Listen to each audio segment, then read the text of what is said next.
say about the whole collection of digital assets and whatnot? 99% of my friends think I'm absolutely crazy. They still don't believe it. They think I've lost my mind completely. It got to the point where I was literally like, I started losing a lot of friends when I first started making music, believe it or not. And so those friends, like, as soon as I started doing the whole Veve app thing with the NFTs, those friends were continuously keep making fun of me even more. And I put them, those people that made fun of me, I even put those people on game. I said, yeah, you guys are funny, but you should really download the Veve app and literally buy all these Batman right now. They laughed at me even more. Like, I knew they would laugh. I knew they wouldn't do it, but I wanted to at least tell them, because I knew this, it literally, exactly, because I knew this moment would happen now, to where I show them all the prices, I show them what my collection's worth, and now they don't ever text me back. like, and then they'll go chat with other people and say, yeah, Johnny's crazy. He thinks he's worth all his money, but he can't cash out, blah, blah, blah. I'm like, right. That's the next thing.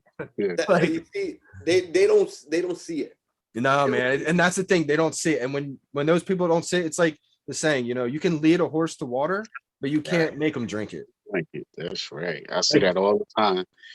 I've posted stuff on my Twitter where I'm like, you can lead a horse, and I just put ... you know, just, like, I can't do it, man. I spend so much time trying to, you know, find the information just for myself. And then when I do, I'm sitting here like, damn, I know I should copy and paste this link and send it over here, send it to this dude, send it to that dude. By the time you do all that, cover all these bases, 90% of the people you sent it to don't even care. They don't believe.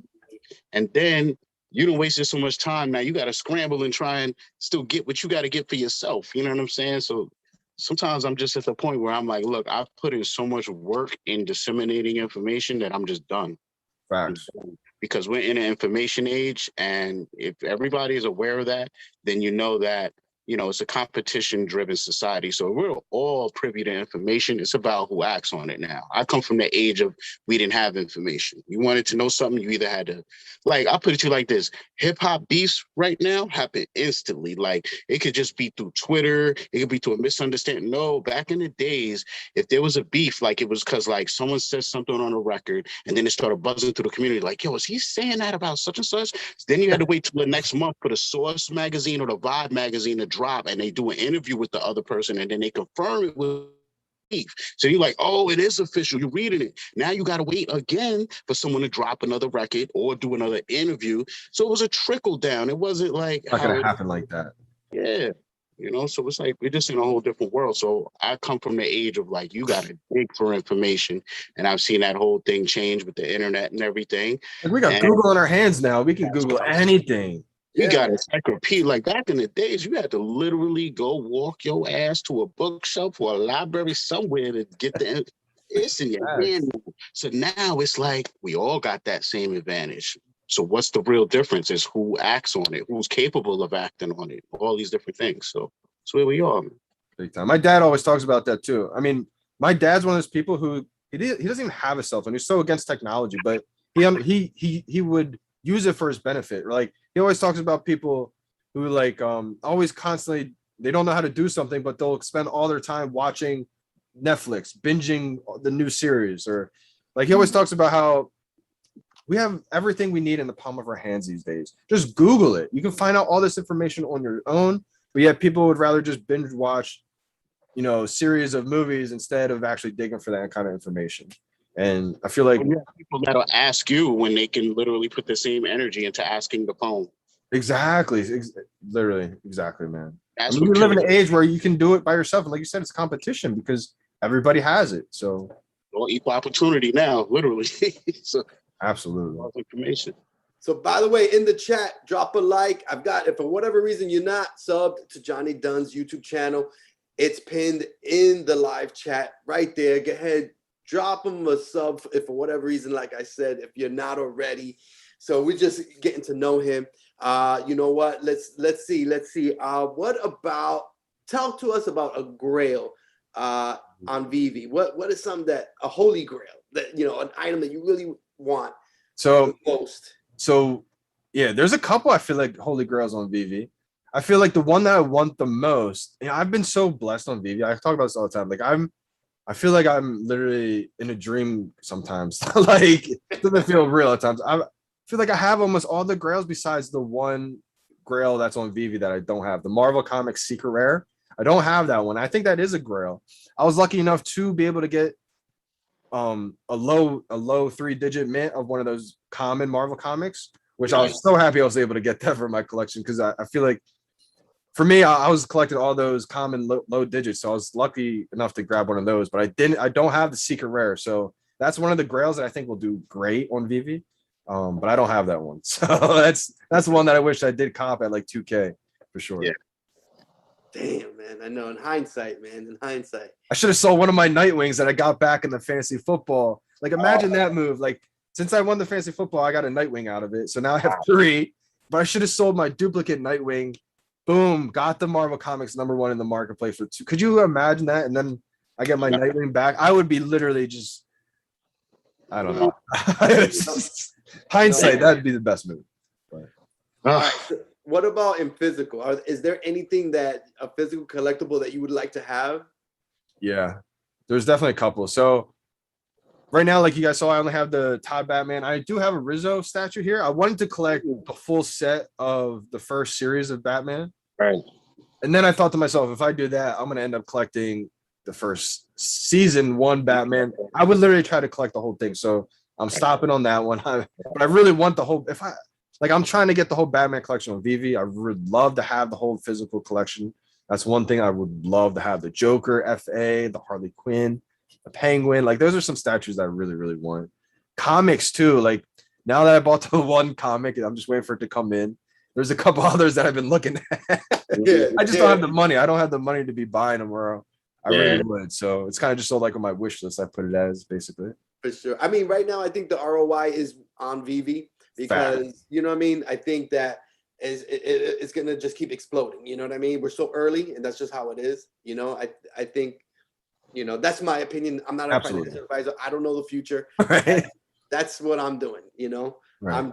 I feel like for me, my physical collections are just like kind of like the Funko Pops. Like, I have a ton of Funko Pops that are not worth anything. And they were really cheap when I got them. So I was like, you know what? I was just about to get the Tupac one, yo. That's so nice. funny. You got them? Let's go. I got a couple Tupac. Yo, me and Johnny is twins, man. That's it, bro. We twins. That's it. That is funny. Me and Johnny gonna need more room for activity soon, bro. Absolutely. This is my favorite. It is hilarious. I have all the Tupac ones actually. Oh, I wanted the one with the bandana with no shirt on with the blue jeans. That's the one I had. I think I have that one. You have the yellow Timbs. Yeah, I have it upstairs. I'll have to show you that one. This is my favorite, the all gold biggie. Oh, that's sick. Funny.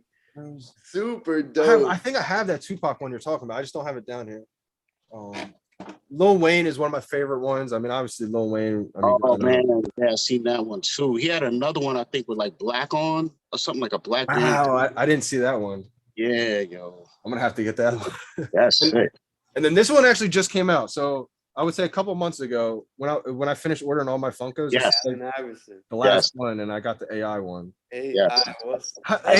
AI made me feel like I was gonna go to the NBA. I would cut my long baseball socks and put them on my arm as like arm sleeves. Like I was one of those players, man. Literally just I loved AI and what he brought to the game, man. I mean, he was just himself and he did it his way. That's right. Not conform to anything. And that's what I love, man. Because like if at the end of the day, how are you gonna hate someone who puts his life on the line every game, goes full out? You're not gonna say he's giving up. Like it don't matter what he's wearing in the interviews, he's being himself. And nowadays, players, you want like it's a brand. Like you don't want players to just be a robot. You want them to show emotion. You want them to like be themselves. So I feel like you change that. Exactly. It's like they say, sell yourself. You know what I'm saying? Sometimes it does more selling than all this other stuff. You know what I'm saying? Yo, for sure. That's hilarious, man. So I mean, what kind of music? I mean, obviously we already spoke some music and whatnot. So let's just dive a little bit deep into music. I see you got the Tupac, Funko Pop, you got Biggie and whatnot. Lil Wayne. Yeah, so those are like Lil Wayne, Biggie, Tupac. Like that's what I grew up on. Like those are like my favorite hip hop artists. And then recently, big fan of Russ. I don't know if you guys know who Russ is or not, but big fan of Russ because he always talks. He preaches independence. Music, man, he's crazy. Love his music, man. The sonically and just what his message, what he preaches in his music too. Like I feel like I resonate so much with him. And then believe it or not, Meek Mill, like I like Meek so much because I grew up in I live right by Philly, like 20 minutes from Philly. And so all my friends in like 8th grade, freshman year in high school was probably like, for me, that was like 2008, 2007. And so we saw Meek like rapping on the corner in the streets with his braids.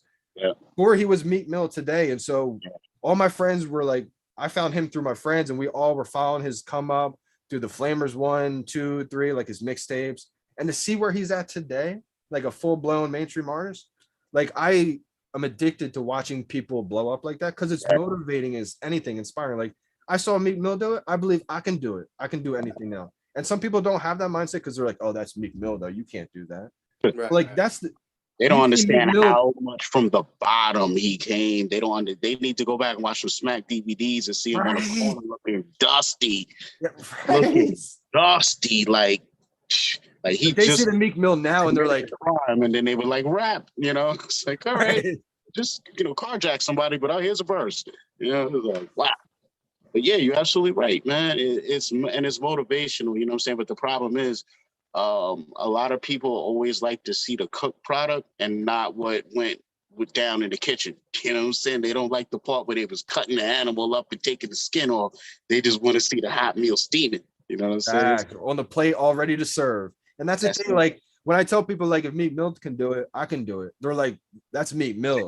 I'm like, that's what you know Meek Mill now. Like, right. But I'm Johnny Dunn. Like, right. Facts. Exactly. Like that's how I think. And that's how I think everybody should think. And that's why I love music artists like Russ, because his message is like self-belief, like believe in yourself, you know? Man, like, so I just love artists like that. He did something amazing, man. Like, I can't even compare what he did to anyone else, man. Like, I don't know of anybody that was that independent, blew up that much, and then still stayed independent. Like, no, he owns it all, man. Like, that's crazy. like rappers hear that today and they're like, it gets them jealous and kind of like hate, because they're like, I'm tied down. I don't own anything. I'm making like probably 8%. Yep. And he's making the beats himself, like, and that's why I love It's Wonderful, man. Non-fungible, because I see so much of Russ in him to where I'm like, as soon as I saw him, I tried bringing him into Veve and literally just like, you know, like just supporting him as much as I could, because one, he's such a great dude in itself to where he's not like, he's the type of person you want to support, you know, he's going to do things for other people. Like he put me on a song. He doesn't have to do that. You know, he doesn't have to, you don't have to put me on anything. He put me on his album twice. Like, so stuff like that, man. I mean, I see so much of Russ in him to where I think he's going to be big time. Yeah, me too. For sure. We all got each other pushing each other, man, in whatever our passions are. And that's why I said, like, for me, I didn't come across Only first, you know what I'm saying? I came across the community first, believe it or not. So before I even bought a collectible, the first thing I did was find someone that was in Veve. They had hit on like a couple of drops and they were basically trying to sell their stuff, but there was no marketplace, so it was only eBay. So people were just finding each other through Twitter. You know, Telegram wasn't really popping yet, so it was mainly through Twitter. And I found this guy, and it was like, all right, do I even trust this guy? I don't even know. You know what I'm saying? And it was, you know, just being in a situation like that. You know, you're spending hundreds of dollars at a clip. You know what I'm saying? You're like, yo, what am I doing here? You know, for a Batman, like I can't even hold the thing. Like, what am I doing? You know, so. When it went through, it was just like, wow, like, yo, there's some real honest people actually around. Like, you know, he didn't have to really come through, but he did. And then, you know, that led me to finding other people. And then it just was like, you start seeing these similar stories.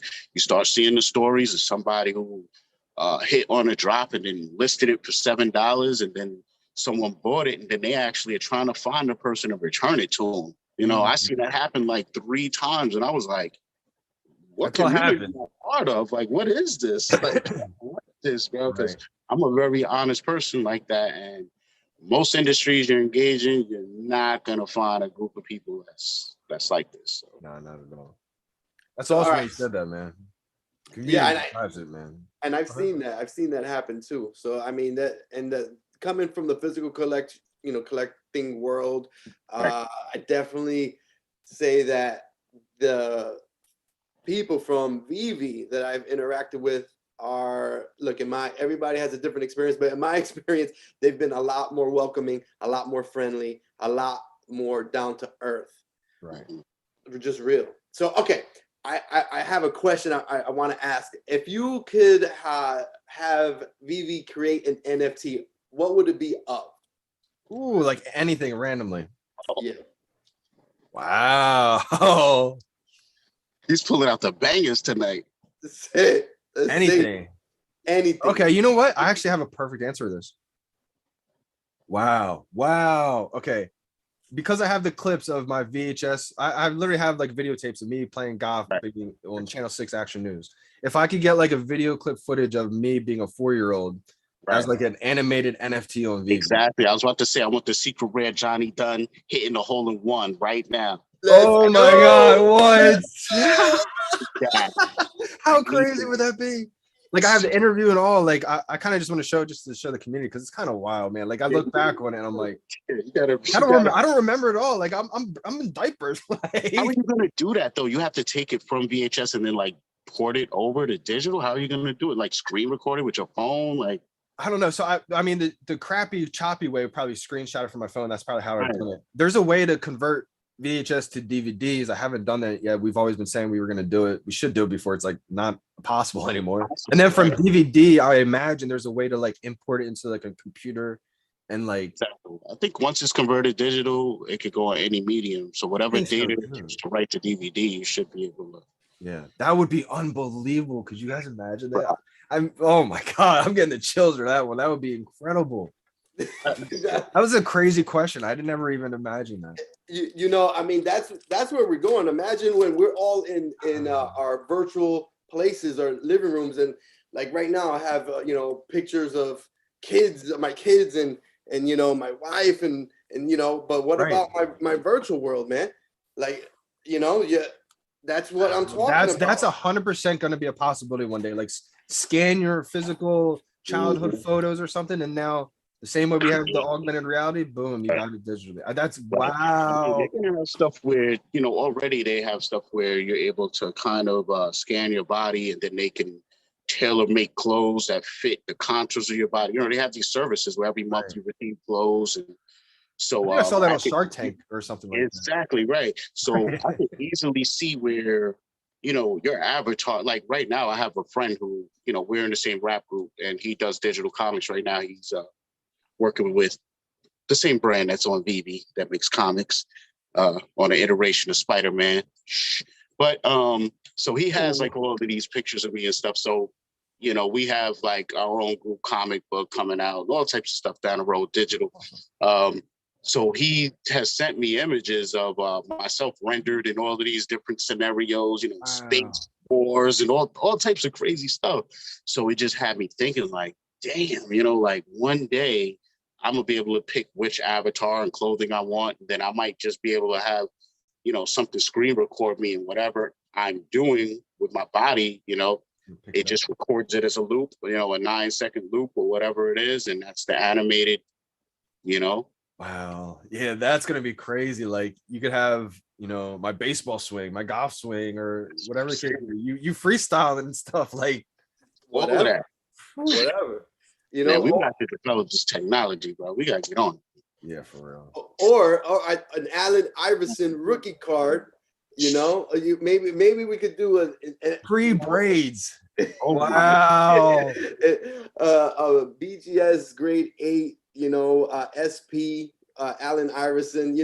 That's some bangers. That's insane. The Babe Ruth blew my mind, and then that one's incredible too. I figured I was like, you know what? You're an AI fan. I had to break it out. I'm a huge AI fan, bro. That's amazing. That's one. Like if we get Allen Iverson on Veve, I would. Allen Iverson, Tiger Woods. I mean, MLB, Mike Trout, Bryce Harper, those two guys. Like, even legendary guys. Like if we get Ken Griffey one day, like what? Like Jerry Rice. You know what I'm saying? Jerry Rice. Yeah, those NFL legends. Like that's what I think they're gonna do or should do with the license, because let's face it, you don't have the team logo license. So no matter what player you use, you're gonna have to put them in a position where it's kind of like we're not even paying attention to the fact we can't see the logo. Right. You know, kind of like they do on certain baseball cards and stuff. Right. But I would think instead of, you know, focusing on a new player, some hot new rookie where you're gonna be looking for everything to be detailed accurate, if you go with a throwback, you know, throwing Barry Sanders or something, he's in a wild looking pose. You're not really like, oh, I can't see the Lions logo. It's like, right. You care about Barry Sanders. You care about Barry in that pose. You know what I'm saying? Or if they do like a Heisman trophy, give me a Heisman trophy to stiff arm. You know what I'm saying? I want that in my crib, bro. A Ricky Williams Heisman. Oh my god, man, Veve. Hire me, bro. I know what I'm doing. I know homie. Shout out Dokta Strange, man. Let's go. Let's go. Ideas, bro. I'm at the video. Yeah, man. I like that, man. Legendary legacy NFL players. Like the Eagles. Like imagine, like I'm a big Philly fan, so I would love to have like a Brian Dawkins. Yes. Oh my gosh. Give me Macklin, bro. Give me Macklin. Give me some Deshaun Jackson. Woo. Even Ron Jaworski throwback. No, I would love that. I would love that. That would be. Oh, give me some Randall Cunningham scrambling. Exactly. Exactly. Yes, that would be crazy. Give me some defensive players, Seth Joyner, bro. East linebackers. Yeah. I hate Philly, but I respect them, bro. Right. Yeah, let's go. That's how I feel. They had some legends, like definitely, bro. Dr. J, bro. Come on, bro. Yeah. Oh yeah, man.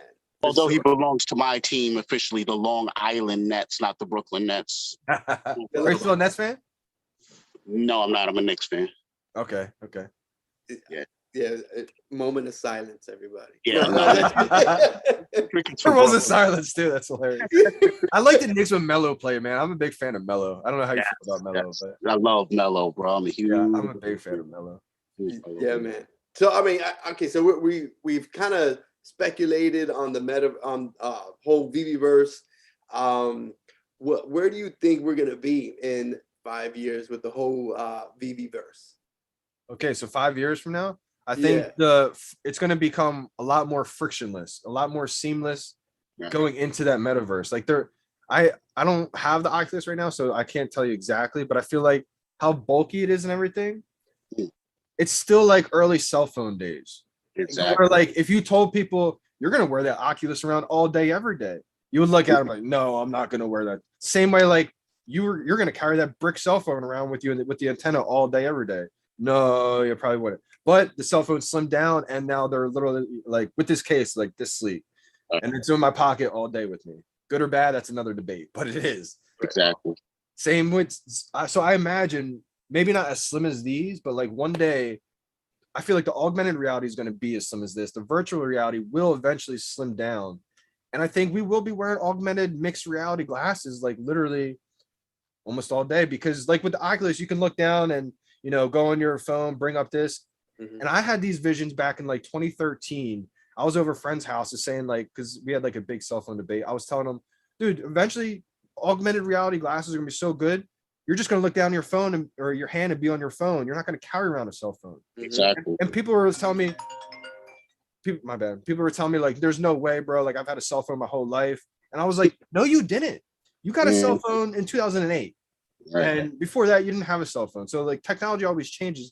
But looking back, I was like too early. I was saying this in 2013. Probably won't happen like that until 2023, like until it's seamless. And I didn't even really know augmented reality technology back then. It would just seem like a natural progression to me back then. It makes me realize like I really feel like I have been kind of a pioneer, just ahead of my time almost, to where I feel like I can kind of get a good pulse of where things are going, human behavior. Same here. Mix it all together, and it just like gives you a wave or something, and it's like you just see it and you feel it, and you just can project out. You know what's gonna come. That's why I told people like a major thing I'm glad I did in taking marketing and advertising was they made us take psychology and human behavior. Once I took those two classes, I just unlocked a matrix, bro. It was like, oh my God, I was able to predict stocks because it's all the same to me now. It's all, I look at humans. Yes, man. And then Gary Vee is the same way. And that's why he's been so successful. And like you guys have probably been following him too for a while. And I've been following him, and he's always been talking about that. And to see him kind of convert all of that knowledge into the NFT space now, it's like, oh my gosh, this is literally just the perfect like. He understands. He gets on the ground floor and like he followed me. Like he's understanding. He's probably like figuring out what I'm thinking, like trying to just pick my brain to get a pulse of where the community is and where things are going. So like I love that stuff because like you said, psychology. I took a psychology class, and it was literally my favorite class in college of all time. It blew my mind, and I was like, I thought I was gonna hate it. Yeah, same here, man. But I mean, I guess too, it depends on the teacher who teaches it, because you probably had a great teacher who probably broke it down in the right way, and I did too, and it was amazing, man. Like, human behavior is everything. I had a question for both of you. I know we're interviewing you, but I still gotta get Joe's opinion on this. What do you guys think about Gary Vee and the record thing? What do you feel about it? Like his IP and all that stuff. I think that it's good to have another platform for NFTs, but as far as competition, I mean, yeah, technically it's competition, but I don't see it as a real threat to Veve. But I do think that it's not going to be, in my opinion, it's not going to be a little flash in the pan. I do think they're in it to win it, but I don't think they're going to win it. So I respect them. I'm interested. I want to get in on it, but my budget, for lack of a better term, is going to be allocated for the large majority to Veve. Right. So you got to check in the savings, and the way the checking is set up, it's not there. You got to pull it from the savings, but the savings is not working right now. No, I'm not talking about it. How do you feel about it, brother? Yeah, so you kind of killed it right there, honestly. I do think, there's going to be room in this NFT space for other platforms, I think. Right now, with Opensea, I think there's obviously saturation of so many platforms, so many projects, and I hope they all last, because I think the more people that come into the NFT space, the more people will find Veve, and that's great. Unfortunately, I just think 95% of this project probably won't last. I think the top projects will. Like, we don't know. Recur could be a project that lasts, the length of time. I think anytime you do have IPs, you have a better chance to have that success long term. Staying power. Exactly, because IPs usually won't get onto something unless they trust it enough. So I don't know if it'll ever be as successful as Veve is. I don't think it will be, but I think it's almost. I look at this space as like, okay, there's Nike, there's Adidas, there's K-Swiss, there's Reebok. Social media, there's like Instagram, there's Twitter, then there was Vine. There's gonna be a lot of Vines in this NFT space. Vine was like a platform that popped up and it didn't last long. Like, so I think Veve is like the Nike. Veve is like that Instagram, and there's gonna be a couple other projects here and there that last, and that's kind of where I see Recur fitting in. I think they had to do something with college basketball, which I think college basketball is huge. I'm personally not into college basketball like March Madness, but I know 99% of the world is. So I think like if it's a platform to where, say, college athletes could get paid on, maybe they come out with your March Madness finals players. That could be big. That might happen too. I think you literally might have hit that on the head. I think I came across something talking about that actually.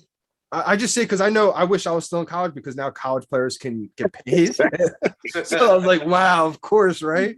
Like, I feel like I could have used my brand and everything, but I mean, I'm happy though, because it's the way it should have been. But that's right. Now, if I would love to have an NFT platform where I could get on. I mean, if my college is in the playoffs, people want the Johnny Dunn picture, or whatever, like that would be amazing. So imagine college athletes. I think that would blow up.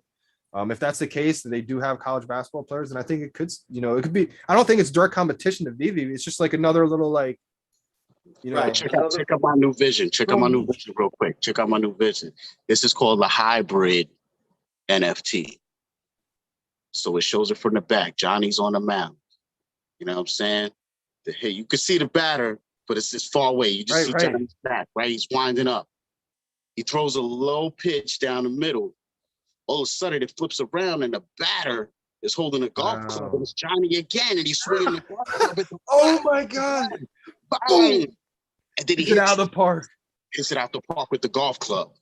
Oh, that's literally an amazing loop NFT that will be unbelievable. Oh my gosh. Oh, we got to make that happen, bro. Bro, we gonna collab, man. We gonna get this money, man. Vivi, holla at us, man, and get lost in the dust, man. That's Oh all. my That god. would be fire. Take over, man.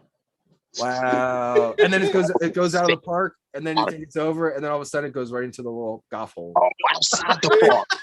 Yeah. It'll be sick. I guess a mini golf course somewhere over, you know what I'm saying? Yo, that would be crazy. Hole in one. Hole in one. Wow, Love bro. it. That's bro. Oh my gosh. Yeah, I know my That's brain. something I'm gonna create that, and I'm gonna give you mad credit for that because, bro, that's amazing right there, man. That's a good NFT. Like that needs to happen. Yeah. For real. Oh my gosh. Like That'd be I literally want to look at that like as a That would be loop right so now. unique, bro. That would be crazy. Wow. The- man. So speaking of, well, by the way, this is open for anybody in the chat. Go ahead, ask away any question you want. We're sitting down with the OG Johnny Dunn. If you're not subscribed to his YouTube channel, it's pinned. The link is right there. Go sub, come back. That's it, man. We getting in it, man. We're going off the rails right now. We're talking about what NFT he's gonna drop. Strange. You know what? Actually, my outlined it. sorry to interrupt. My favorite physical collectible. I know what it is now. Okay. I said it was a top Batman. I forgot I actually had this. The baseball part brought it up. My college baseball jerseys. Ooh. And this is a big deal because we weren't allowed to keep these. And my coach is probably listening right now. But so ready. I treated college like war, man. Like I after my first year when I got cut, it was like a flip of the switch. I was treating practices like games. I'm trying to take people's heads off. And that's what they saw. Like I was literally like going all out. So my jersey, my college baseball jerseys, they mean more to me than my degree I got. No lie, because I put everything into that. So they said after the year, okay, you have to return your jerseys. I was like, return the jerseys. It's like I am not doing that. Right. Like, there's no shot. I'm taking this and my degree with me. Like from I'll pay you for this jersey, but literally, I had to. So that we'll get. So this is how it happened. So it came time to turn the jerseys in, and I didn't return mine in. And they said, "Dunn, like, where's your jersey?" And I was like, "I can't find it." and my dog ate it. I said, "I can't find them." And they said, "What do you mean you can't find them?" I said, "I can't find them." And they said, "Well, you're gonna need them in order to get graduated." I'm like, "Graduate? What do you mean?" They said they'll put a hold on my graduation until I return the jerseys. Whoa. I was like, "What?"